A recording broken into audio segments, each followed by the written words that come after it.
declarar: quero sempre estar diante do Senhor. Quero sempre estar Aonde? diante de ti, no teu altar. Diante do Senhor você tem que estar pronto. Prontos pra sentir E receber. O quê? O quê? teu poder. Diga para ele assim, ó, além do véu. Além do véu, eu quero estar. Senhor Jesus, vem fluir a tua unção. A tua unção E transborda. O quê? meu coração. Eu quero. Quero pronto estar. Para quê, meu irmão? Jesus, renova a unção sobre mim para Profetizar e pregar a libertação a libertação e o teu.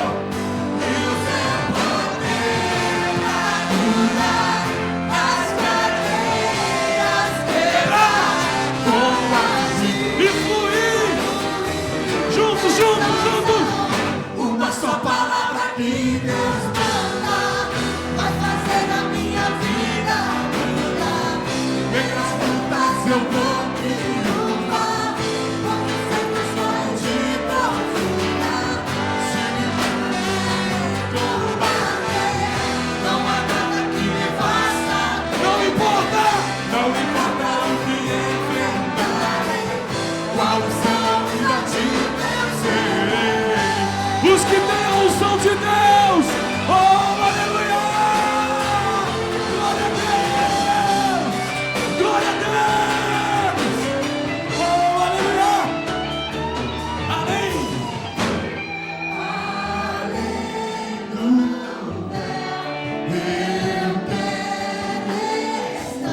Vem fluir, Jesus! Vem fluir! Flua! Flua! A tua unção Transportar o meu coração! Transporta o seu coração, Marquinhos! Em nome do Senhor Jesus! Eu quero pronto estar! Pra quê? Pra seguir e cumprir! Renova! Sobre mim! Faz assim! para profetizar E pregar a libertação! a libertação. Com o teu as cadeias quebrar! Com o seu dedo de profeta, levante e fale assim: uma só Palavra que Deus vai fazer a minha vida mudar. vem as lutas, eu vou triunfar, pois eu sei que só em ti confiar. Se o inimigo vier me combater, não há nada que faça por quê? Não me importa qual unção e batimento. Uma só palavra que Deus manda vai fazer a minha vida mudar. vem as lutas, eu vou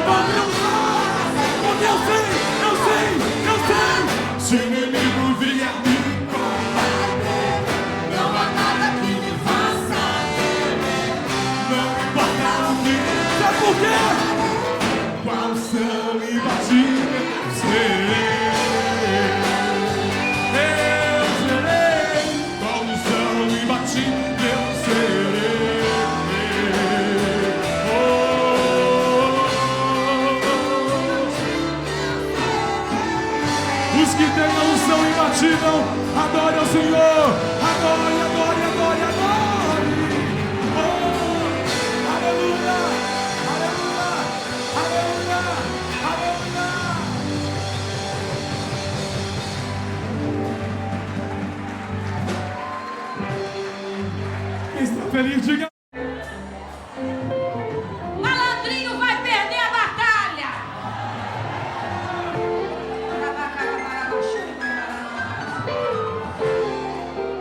E por falar que malandrinho vai perder a batalha, olha aí, crente, você que está nas igrejas brigando por cargo, brigando por posição, aí enquanto você está na igreja brigando por cargo, por posição, lá fora o tráfico de drogas está ganhando terreno. Vai lá pra fora, vai pra rua, vai pra favela, vai pro tráfico de drogas, invade lá, porque malandrinho tem que perder a batalha no nome de Jesus.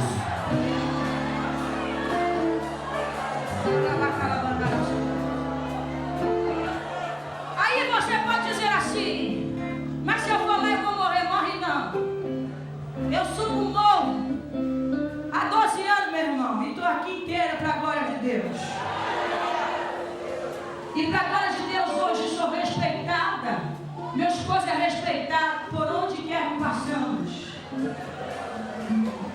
Há pouco tempo atrás nós fomos na favela do Jacarezinho. Voltamos lá. O tráfico mudou, mas o meu Jesus continuou o mesmo. E eu fui com o produtor artístico, o Marco Antônio Ferraz, que está conosco aqui, porque ele queria ver isso de perto. Ele não entendia que negócio é esse de ir na favela de madrugada. Eu falei, então tu vai comigo.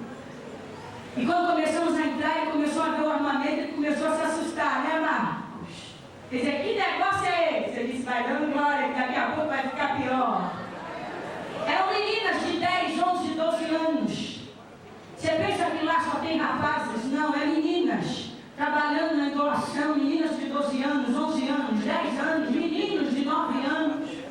E quando nós chegamos lá, no miolo da favela, estava lá o bonde, grupo de homens armados.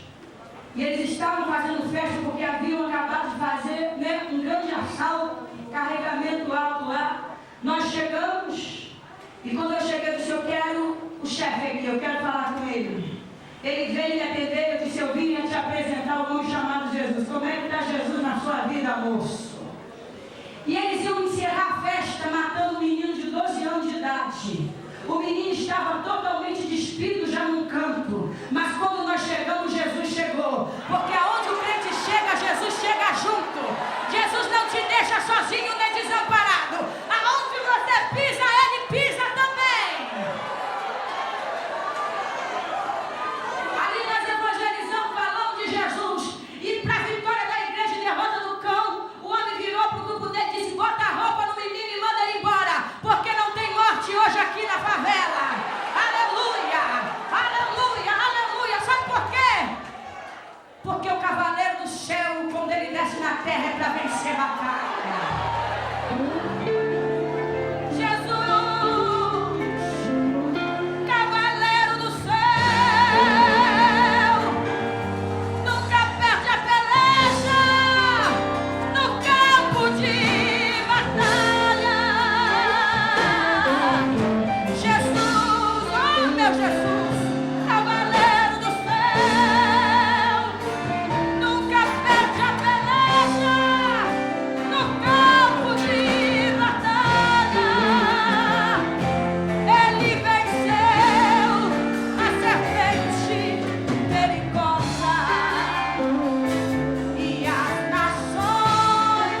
Jeová.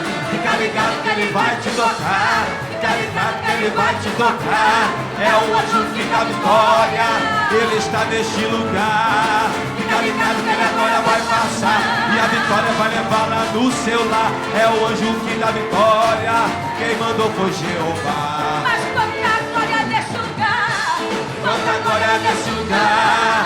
Quanta glória nesse lugar. Quanta glória nesse lugar. Mas quanta glória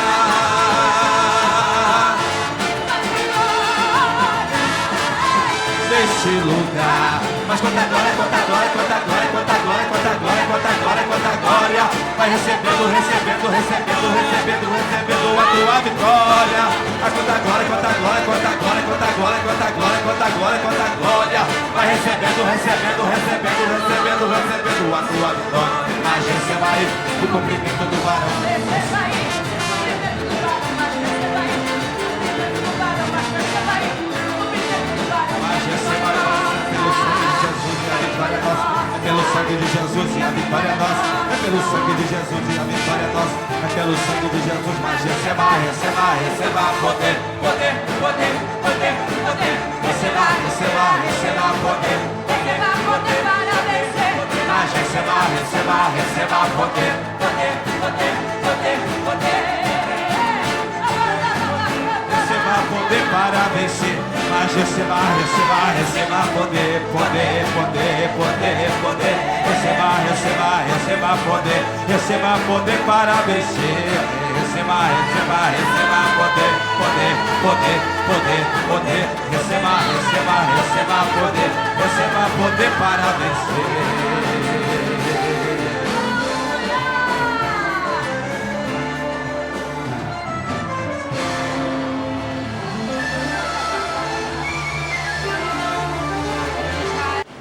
Já adorou, seu coração já está preparado, e o homem de Deus já está, ele já tem um outro compromisso. Na verdade, ele tinha esse compromisso primeiro que esse, e ele veio aqui, creio eu também, pelo carinho que ele tem por esse ministério. Bem, então a gente já vai soltar esse homem de Deus agora, porque ainda tem muita coisa de Deus aqui. A cortina da revelação já está rasgada aqui. O mistério está forte aqui. Hoje a porção é dobrada aqui nesse lugar.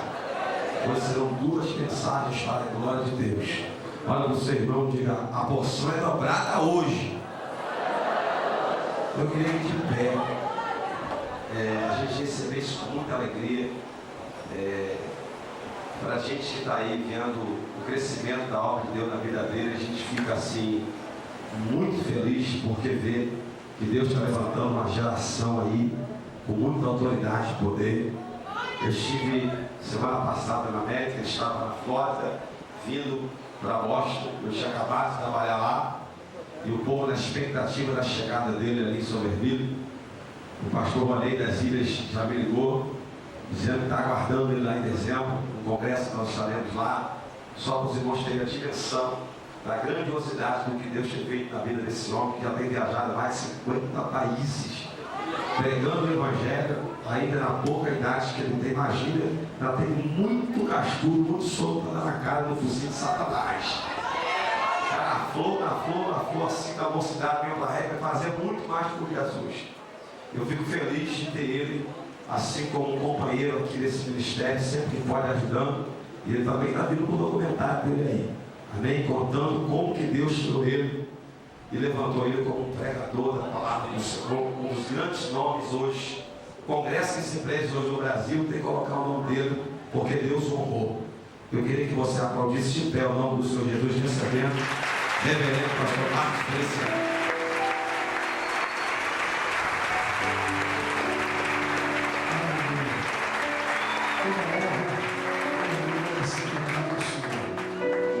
Cumprimento os irmãos com a paz do Senhor. Cumprimento os irmãos com a paz do Senhor. Eu trouxe a Bíblia hoje. Palavra ela comigo sem perder na mão. Segundo livro das Crônicas. Se o senhor não possa poder me ajudar com o som, a minha voz está muito afônica. Passei a manhã inteira gravando o programa.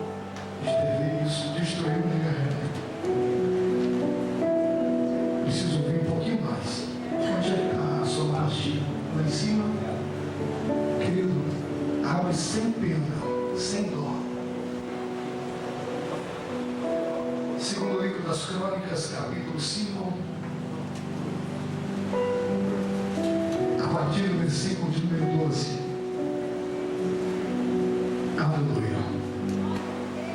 Estou feliz em regressar a essa igreja, da qual já faço parte, sou membro dessa igreja. Aleluia! O pastor Anderson e a pastora Flor de Liz é no mínimo incentivo para a vida da gente. Uma história de fé, uma história bonita. E eu também torço pelo sucesso de vocês sempre.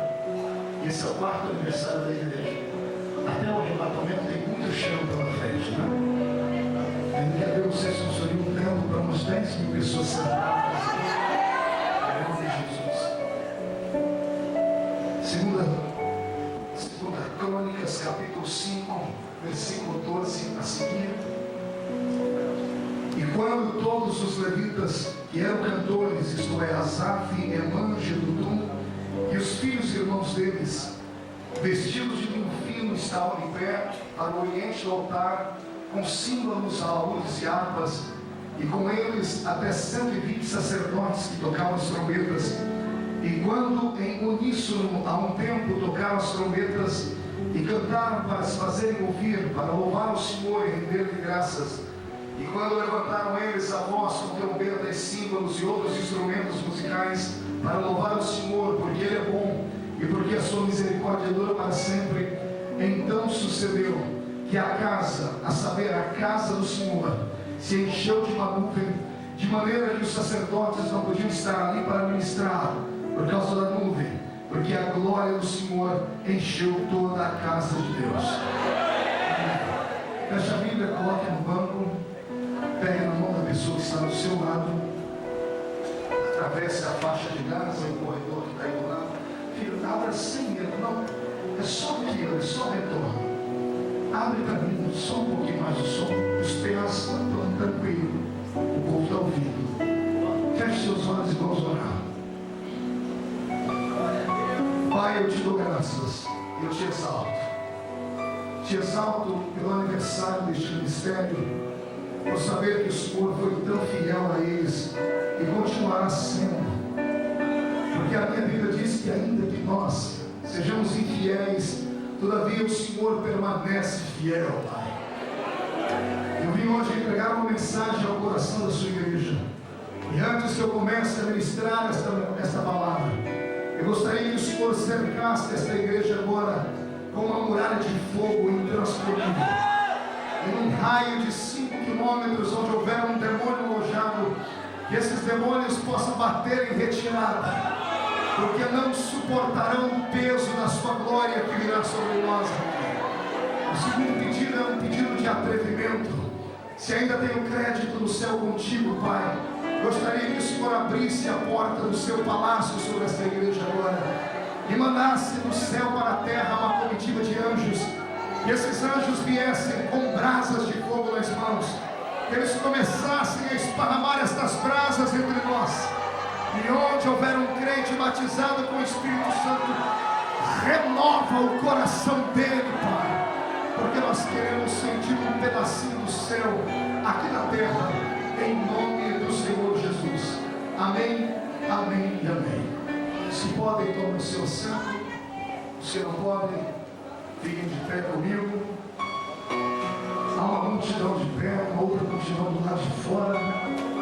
Isso é bom saber que o povo do Senhor se sacrifica para vir ouvir a doce palavra do Senhor. Então, esqueci, igreja aqui é outra coisa, né?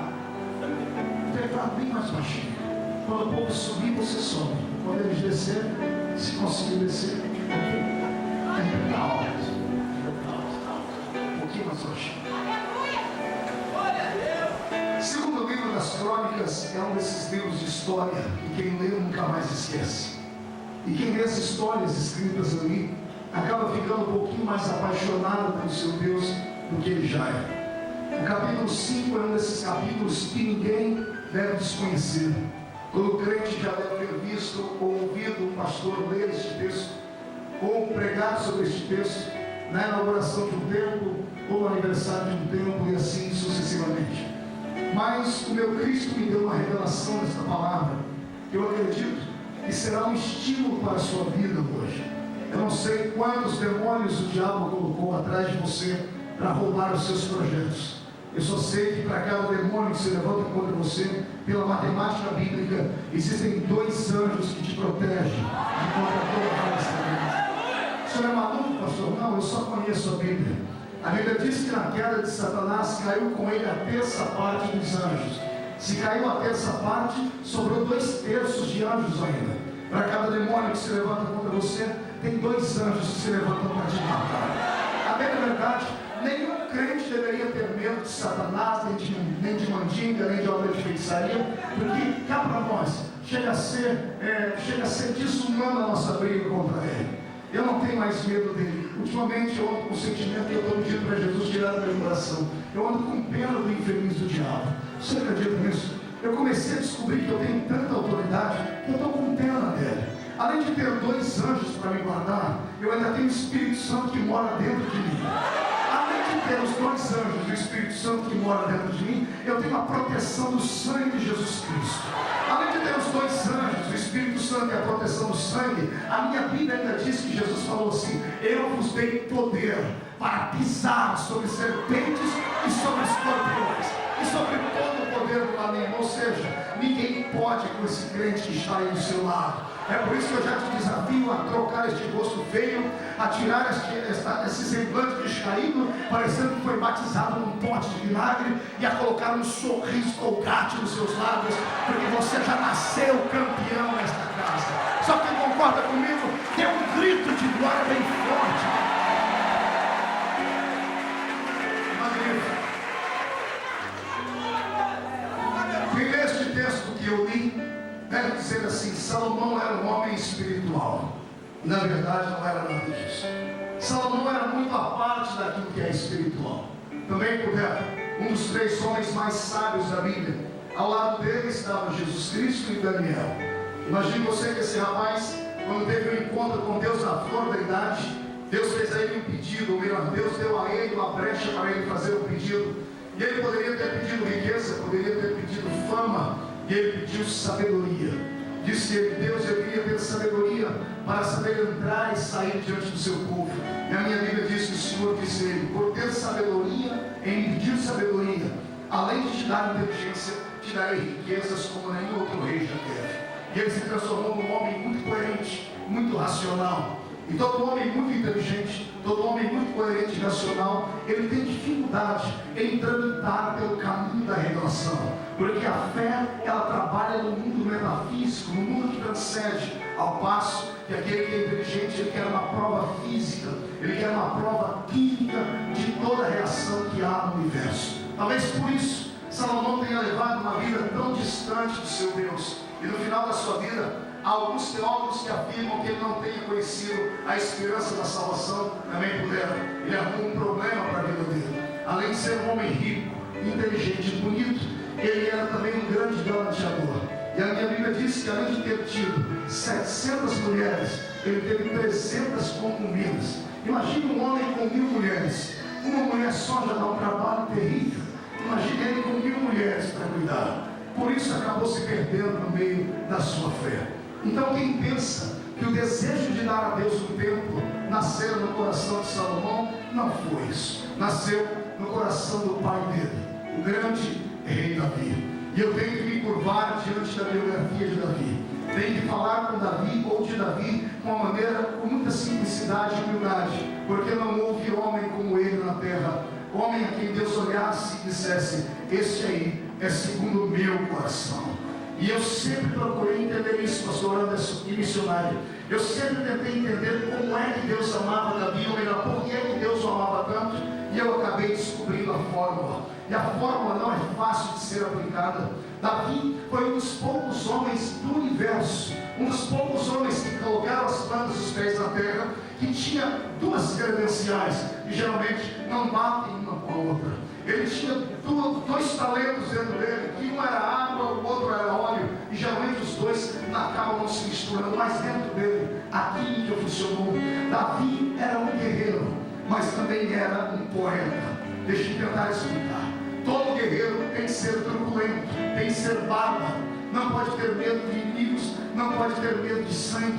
A minha Bíblia diz, da primeira vez que Davi pegou uma espada na mão, pelo menos alguns da história, ele arrancou a cabeça do gigante com apenas um golpe, acertou a jugular do gigante com apenas um golpe e ergueu a cabeça do gigante como um troféu. Isso é um mínimo truculento, isso é horroroso, dá pavor ver uma pessoa fazer isso. Só um bárbaro, Alá Conan, poderia fazer um negócio desse. Porém, ele era este guerreiro que fazia os homens tremerem por causa da sua autoridade, por causa da sua destreza e porque ele não tinha medo exatamente de nada, que fazia os seus inimigos temerem. Todavia, bastava ele entrar dentro de um quarto ou dentro de uma sala, lavar as mãos do sangue da cabeça do gigante, para ele colocar a mão dentro da sua sacola e tirar uma harpa e agora começar a dedicar para Deus, fechando os olhos, esquecendo a cabeça do gigante de lado e olhando para o céu e dizendo: o Senhor é meu pastor e nada me faltará. Deitar-me faz em verdes pastos e guia-me mansamente às águas tranquilas. Este era o talento de Davi,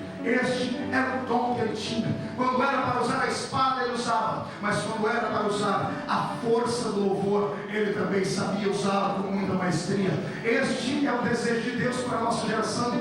Deus quer homens e mulheres guerreiros que não tenham medo do diabo, que chutem o mulambo dele, que deem na cara, na fuça de Satanás, que agarrem ele pelo chifre e esfreguem o focinho dele no chão, mas que quando entrem aqui dentro tenham a atitude de levantarem as mãos para cima, as vozes para o alto e poder dar um sonoro grito de glória a Deus. Se alguém concorda comigo, por favor, dê mais um grito poderoso de glória.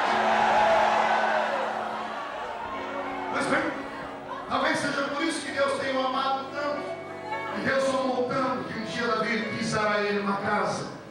E eu imagino Davi dizendo: Senhor, eu quero fazer uma casa para ti. Deus dizendo a ele: Davi, tu sabes que eu não habito em casa feitas por mãos humanas. E eu imagino Davi dizendo: Senhor, não é uma casa para sempre, é uma casa de veraneio. Quando os outros povos te rejeitarem, aqui em Jerusalém haverá uma casa para ti. Davi era inteligente. Ele sabia que a presença de Deus não podia ser perdida de novo, porque quando ele herdou o reino de Israel, ele herdou um reino perfeito, porém incompleto. Diga comigo: perfeito, porém incompleto. Aí eu faço a seguinte pergunta: como é que uma coisa perfeita pode ser incompleta? O reino de Davi era assim. Era perfeito porque tinha súditos, era perfeito porque tinha armamento bélico, era perfeito porque tinha homens e mulheres que trabalhavam em função do reino, era perfeito porque havia uma casa do tesouro, era perfeito porque havia um ritual da sua religião, era perfeito porque haviam grandes latifúndios que estavam crescendo ao redor da terra, era perfeito porque era uma nação, não me interessa o tamanho dela, era uma nação constituída, e isso faz o reino ser perfeito. Pastor, se o reino era tão perfeito como o Senhor disse, por que era incompleto? Era incompleto não à luz dos olhos humanos, não à luz dos olhos de reis humanos. Somente um homem sensível saberia dizer, como Davi disse, que o reino que ele havia adquirido, embora fosse perfeito, era incompleto. O que é que faltava no reino? Simples. Quando ele recebeu a chave do reino, ele passou um pregão por toda a terra. E ele descobriu que as tribos estavam ali, que as riquezas estavam ali, que os rituais ensinados no livro de Levítico estavam ali. Tudo parecia estar no seu devido lugar, menos uma coisa que havia sido arrancada de Israel anos antes: uma pequena arca.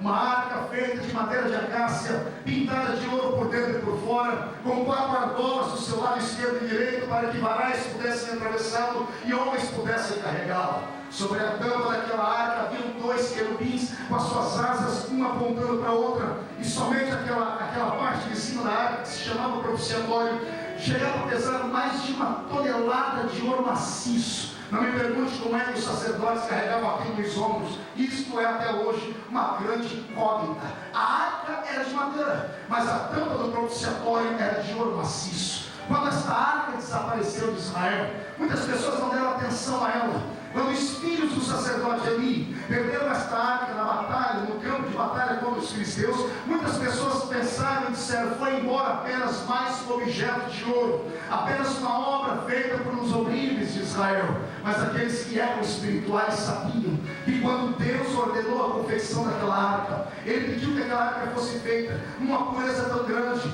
porque ela era o trono de Deus na terra.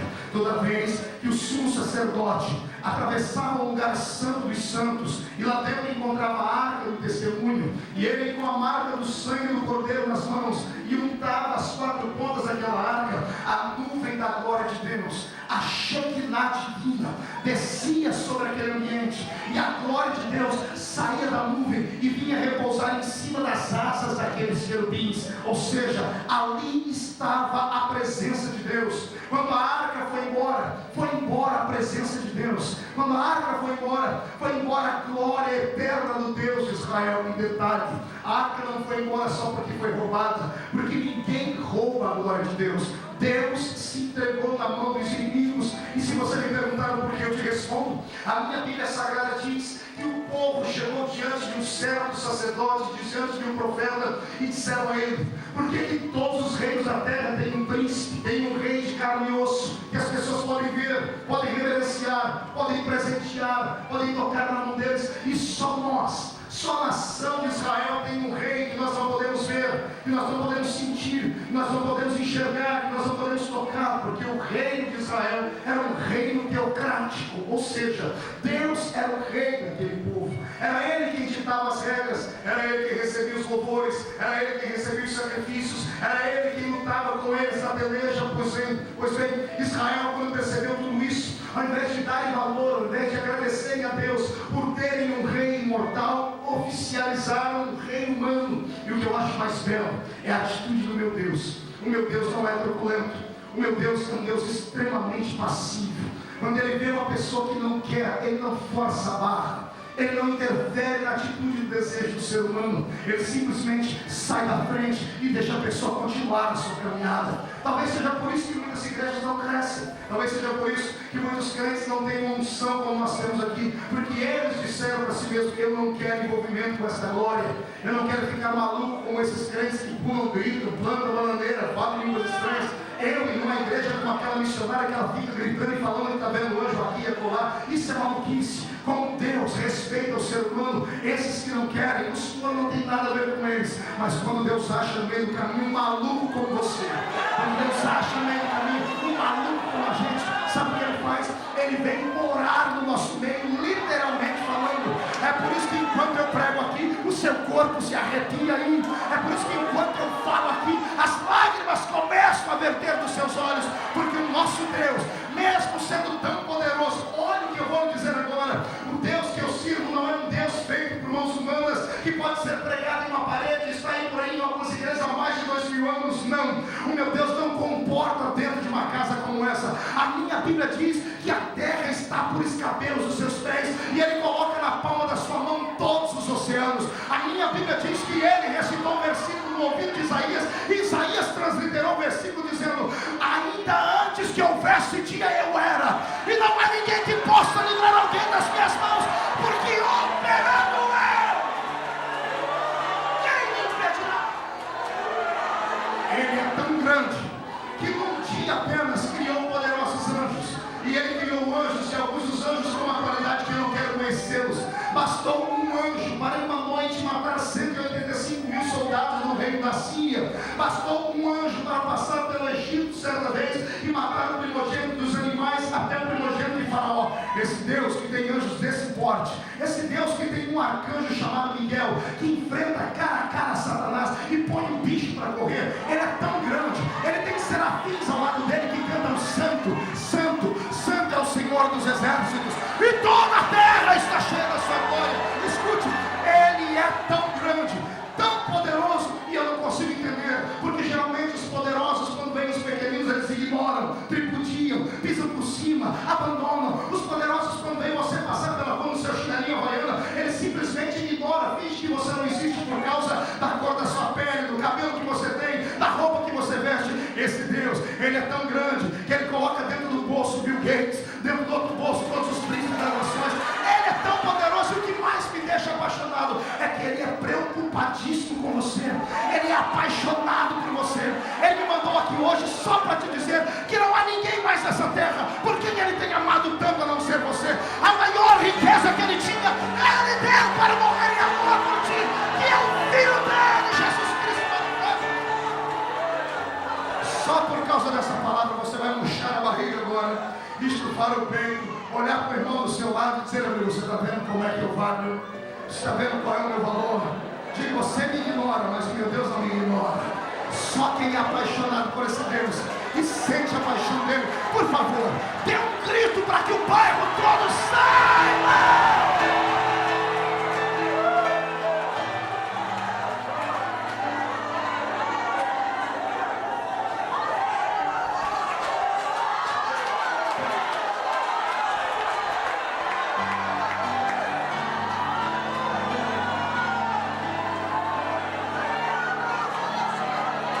Israel não soube dar valor à amizade dele. Israel não soube dar valor à presença dele. E como bem diz o ditado, a gente só dá valor em uma coisa quando perde. Eles perderam a presença de Deus. Deus olhou para o profeta Samuel e disse: Samuel, fique triste não rejeitaram você, rejeitaram a mim. E eu jamais vou ficar em uma festa onde não quero. Estou arrumando as minhas malas, indo embora de Israel. E foi o meu Senhor em cima daquela arca embora. E quando ele foi embora de Israel, Israel se tornou um reino frio, um reino perfeito, mas incompleto. A exemplo de um vaso saindo da mão de um oleiro.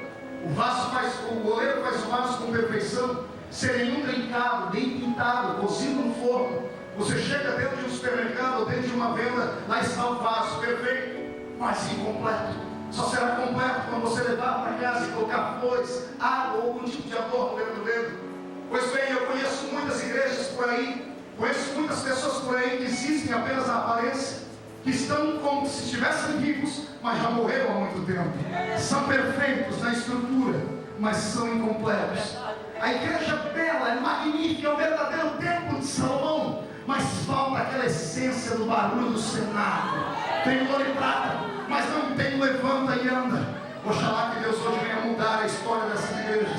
Eu trocaria toda a riqueza que eu vejo por aí nos megatemplos por 5 minutos da glória do Senhor derramado de uma maneira viva. Essas pessoas não sabem o que estão perdendo. É por isso que nós pentecostais somos por aí criticados, mas ninguém consegue parar o nosso crescimento. Também contra fatos não há argumento. Ninguém consegue entender o que acontece entre nós, até porque esse poder não foi feito para ser entendido ou compreendido, foi feito para ser aceito e recebido. Inteligente é aquele que pede para si essa autoridade, essa unção, e não aquele que fica filosofando na igreja, no culto, e fica imaginando como é isso ou como é que procede isso. Deus, eu quero ouvir você hoje dizer aquilo que disseram em Atos 2, o que quer isso dizer? Não, Deus quer que você seja um daqueles que estavam no meio da multidão gritando assim: Senhor, manda sobre nós o seu poder e a sua presença. A presença de Deus, ela reveste o ser humano e faz o ser humano transcender, faz o ser humano evoluir. Você continua de carne e osso com os pés colados na terra, mas a sua face começa a ter visão daquilo que está acima de todos os principados e tronos. Satanás não respeita homens pelo dinheiro que tem. Satanás não respeita homens pelo nome que tem. Satanás não respeita homens pela beleza que tem. Satanás não respeita homens pelo poder conferido pela política que lhe dão, não. Mas ele é obrigado a recuar quando ele encontra um desses pequeninos do reteté de Jesus. Ele é obrigado a cair fora da presença deles. Eu gostaria que você olhasse para a crente que está do seu lado agora e visse se há nele ainda um brilho da presença de Deus. Se houver um brilho da presença de Deus nele, ele vai dar um sorriso colgate. Se der um sorriso colgate com você, pegue na mão dele e dê um brado de vitória, por favor.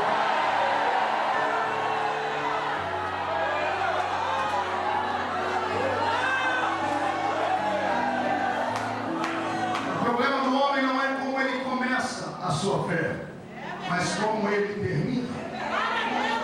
Depois de 4 anos de fé, você já deve ter vivido muitas experiências. Pessoas que começaram a 100 por hora e hoje regrediram, estacionaram e pararam no tempo. Pessoas que não se acostumaram com as lutas, porque ser crente não é fácil. As pessoas que pregam por aí dizem que nós vivemos um mar de rosas, estão pregando um evangelho diferente daquele que eu vivo. Porque cá para nós não tem nada mais duro do que ser crente. Não tem nada mais difícil nesse mundo de saber que você tem que regredir, que você tem que recuar, que você tem que abrir mão dos seus prazeres, que você tem que abrir mão da carnalidade, que você tem que brilhar no meio das trevas, que você tem que suportar o peso e o jugo que as pessoas te impõem. fácil. Nós não estaríamos aqui com 2.000 pessoas, estaríamos aqui com 100.000 pessoas. Por isso que eu digo que cada vez que eu entro na igreja, não me importa o crente se ele é forte ou se ele é fraco. Só por eu encontrá-lo na igreja, eu já tenho que dar parabéns a ele. Eu venho de uma época que me ensinaram diferente. Eu venho de uma época que a gente perseguia os mais fracos, até eles saírem da igreja. Eu venho de uma época que meu pastor dizia no culto: nem que fique só 2 crentes de verdade aqui, mas crente de meia tigela não permanece no nosso meio. E íamos até expulsar o crente da igreja, até um dia que eu estive desviado. E só quem está desviado sabe o frio que é a beira do inferno. Só aquele que está afastado sabe a fome e a sede da presença de Deus. Só quem está afastado sabe a vontade de estar aqui dentro e uma força invisível arrastando lá para fora. Hoje eu mudei meu conceito. Eu prefiro ter você com um pé aqui dentro e um pé lá fora, do que ver você com os 2 pés lá fora. Porque com um pé aqui dentro e outro lá fora, numa reunião como essa, vai que a presença de Deus te pega, Ele te traz lá de fora para dentro. Você está entendendo a minha filosofia? É por isso que eu quero que você hoje esteja cheio do Espírito Santo. Não dê espaço para Satanás. Aqui não há espaço para depressão, não há espaço para opressão. Eu não posso aceitar você permanecer nesse culto mais 2 horas frio, paralisado, triste, angustiado, pensando nas contas, pensando no marido e no filho. Esqueça a sua família por um minuto. Quando entra aqui dentro, você tem que receber uma descarga de autoridade sobre a sua alma. Você tem que estabelecer a sua bateria. O Senhor vai colocar tanta unção em você hoje, que quando você voltar para sua casa e entrar dentro dela, vai explodir uma bomba atômica de autoridade naquele lugar. Não há espaço para Satanás.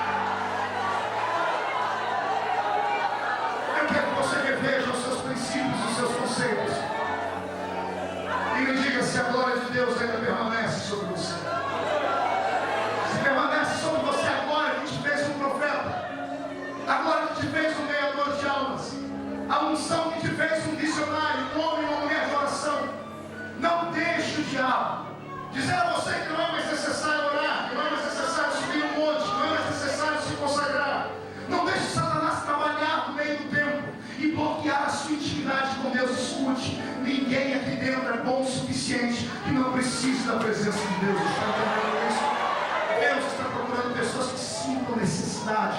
Eu estou faminto por Deus hoje. Aliás, além de faminto, eu estou morrendo de sede da água que desce do céu. Aliás, hoje, só hoje, eu quero te dar um conselho. Sinta hoje uma glutonaria pela presença de Deus. Só hoje você pode ser glutão. Glutão do Espírito. Coma tudo que o Senhor te mandar. Saia daqui com a sua alma abastecida. Não tem demônio que pare diante de uma vida cheia da presença do Espírito de Deus. Davi herdou um reino perfeito, mas incompleto. E como o reino dele tinha tudo que um homem natural queria, somente Davi percebeu que faltava ali a maior de todas as riquezas, que era a presença de Deus. E sabe o que ele fez? Fez aquilo que poucas pessoas teriam coragem de fazer. Quem é que vai querer colocar a sua mão numa cumbuca quente, enquanto ela não tem nada para lhe oferecer humanamente falando? Quem é que vai querer colocar a mão dentro de um vespeiro para tirar um anel que não está lhe fazendo falta? Quem é que vai querer incomodar um inimigo que sempre que vem contra você, ele dizima a sua terra? Pois bem, Davi fez isso. Quando ele viu que a arca de Deus não estava mais ali, ele convida os seus soldados e parte numa busca desenfreada pela presença de Deus. Já imagina os soldados dizendo: rei, que garantia temos de volta? E o rei dizendo: não há garantias. Nenhum de vocês pode sair daqui e dizer: eu vou voltar com vida. Não há garantias de vida, não há garantias de saúde, mas uma coisa eu garanto: os seus filhos se lembrarão dos seus feitos, porque nós não estamos indo buscar algo que é só nosso, estamos indo buscar algo que vai fazer efeito sobre a nossa família e sobre a nossa geração. Deus me deu esta palavra nesta tarde, e esta palavra tem endereço certo. Eu quero que hoje os crentes que são mais velhos, como nós, que estamos nessa casa há mais de 4 anos, aqueles que estão na casa do Senhor há mais de 10 anos, para que se levantem em nome de Jesus e deixem de lado toda a frieza, deixem de lado toda a morosidade, deixem de lado todo medo, deixem de lado todo tipo de sentimento contrário e rejeição à presença de Deus, porque você tem estrutura. Quem está na igreja há mais de 10 anos, com dificuldades vai se desviar. O crente depois de 10 anos na igreja fica calejado. Ele pode ficar à beira de desviar, mas não desvia, porque ele já se adaptou suportamos o inverno, eu e você suportamos o outono, mas os nossos filhos não têm estrutura para isso, porque alguns de nós já vimos a glória de Deus, e a geração que está vindo não conhece a glória de Deus. Eu e você temos que hoje, em busca, sairmos para trazermos de volta a glória que pertence a esta casa. Eu quero hoje saber onde estão os guerreiros que têm coragem de ir no campo do inimigo comigo hoje, desafiar o diabo, entrar dentro dos campos embalados e pegar de volta o que nos pertence. Tudo que foi roubado será devolvido com juro e correção monetária, porque é tempo de desfrutarmos do poder e da graça divina. Quem concorda comigo, dê um grito de glória!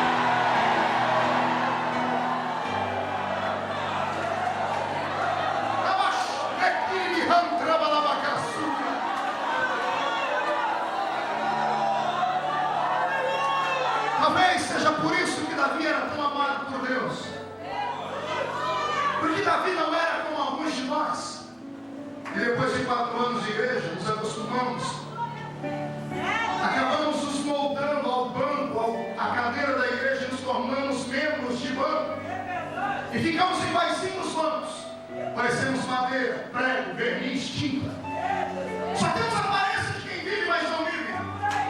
Ainda bem que Davi não era desse jeito, ainda bem que Davi não era conformado.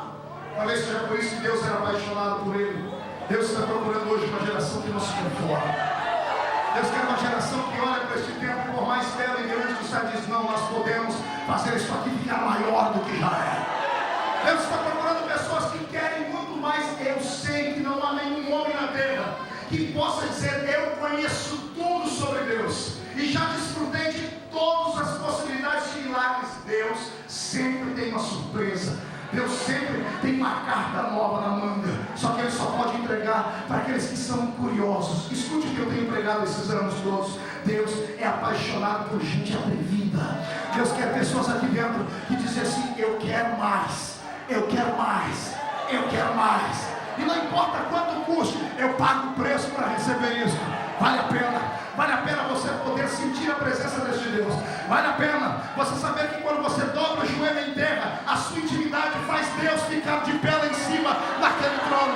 Vale a pena saber que cada vez que você chega no bairro, os demônios que mandam ali por te conhecerem, afinal de contas, você é íntimo, você é chegado daquele que está lá em cima. Quem é chegado de Deus é conhecido no inferno, e aqueles que são conhecidos no inferno são temidos. Existem demônios que quando você chega na rua, eles se escondem atrás das árvores, se enfiam debaixo do chão, eles tremem de medo, porque sabem que onde a planta do seu pé pisa, a planta do pé do meu Deus vai junto.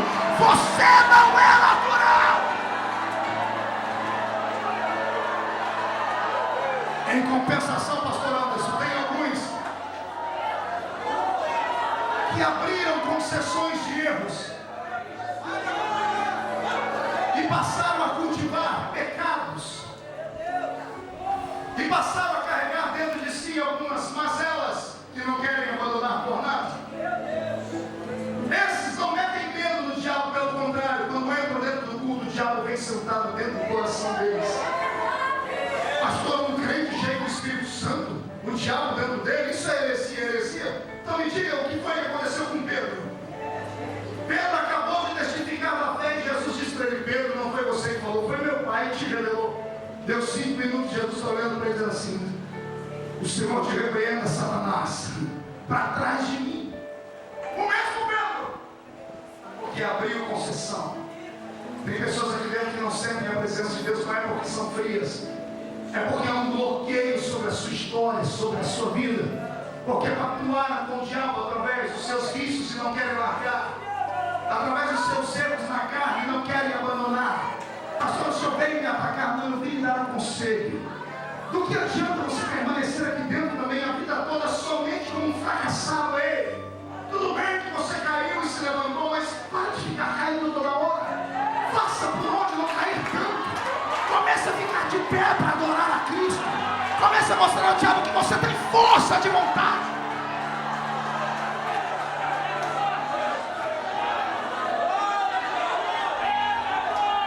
Não deixe a sua vida virar uma rotina. Diga para o seu irmão: não deixe a sua vida virar uma rotina. Não estou satisfeito. Levante a mão direita para cima. Coloque no braço do seu irmão. Chacoalhe ele até ele ficar irritado, irrita ele. Diga para ele, não deixe a sua vida virar uma rotina.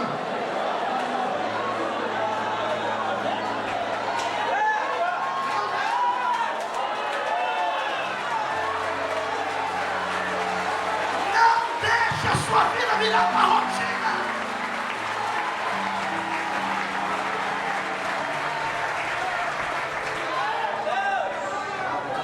Tudo que vira rotina, vira tédio. Casamento que vira rotina, termina em divórcio. Funcionário que vive uma vida de rotina no trabalho, perde a produção e acaba mandando embora. Crentes que têm a sua fé numa rotina, acabam se esquivando da responsabilidade. E aqueles que sempre sentavam na frente, costumam ir lá para trás, e de lá para trás desaparecem e nós nunca mais nos vemos. Não pense que Deus tem apenas meia dúzia de palavras ininteligíveis que nós chamamos de línguas estranhas para te dar. Deus tem muito mais. O Deus que eu sirvo pode colocar um par de asas nas suas costas e te fazer voar no reino da sua autoridade. O Deus que eu sirvo pode colocar força nas suas mãos, mas uma força tão grande, e quando você tocar sobre um paralítico, ele num pinote pode ficar de pé. O Deus que eu sirvo pode colocar uma visão de águia nos seus olhos, e você olhar para uma pessoa e ver ela por dentro como ela é. O Deus que eu sirvo pode te ensinar a falar um idioma que você nunca orou ainda. Então existem possibilidades de crescimento, mas isso só acontece quando a presença dele está no lugar. Quando a presença de Deus não está no lugar, que desgraça que é. Você nunca veio para um culto e você no meio do culto diz assim, o que eu vim fazer aqui hoje? Não tem dia que você assim, por que eu não fiquei em casa assistindo Páginas da Vida? Era mais emocionante. Sabe por quê? O seu coração deixou aquele culto virar uma rotina. Isso aqui vai um conselho para todos os pastores. Não deixe o culto da sua igreja ser uma rotina. Não perca para nenhuma novela. Não perca para nenhum filme, para nenhum futebol. Porque enquanto o povo vê a presença de Deus no ambiente, eles deixam qualquer coisa para vir ao culto para adorar o Senhor.